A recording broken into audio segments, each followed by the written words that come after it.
Setelah ditunjuk secara resmi menjadi manajer Sriwijaya FC, Ucok Hidayat bersiap melakukan pembenahan tim secara keseluruhan, terutama perbaikan mental pemain secara personal, agar SFC dapat bermain maksimal dan merebut banyak poin di sisa laga Liga 1 putaran kedua.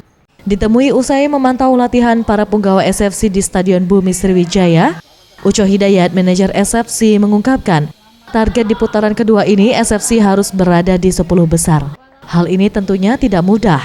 Perlu kerja keras dari pemain, pelatih, dan manajemen SFC, mengingat grafik permainan SFC yang tidak konsisten.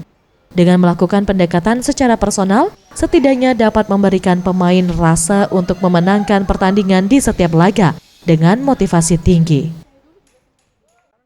Lihat bagus, cuma nanti lebih ke dalam lagi kan belum terlalu dalam saya, ya belum terlalu. Kalau umpamanya nanti sudah di dalam, saya lihat bagaimana pola latihannya, pola pertandingannya, dan juga apa kebutuhan mereka, baru kita bisa tahu.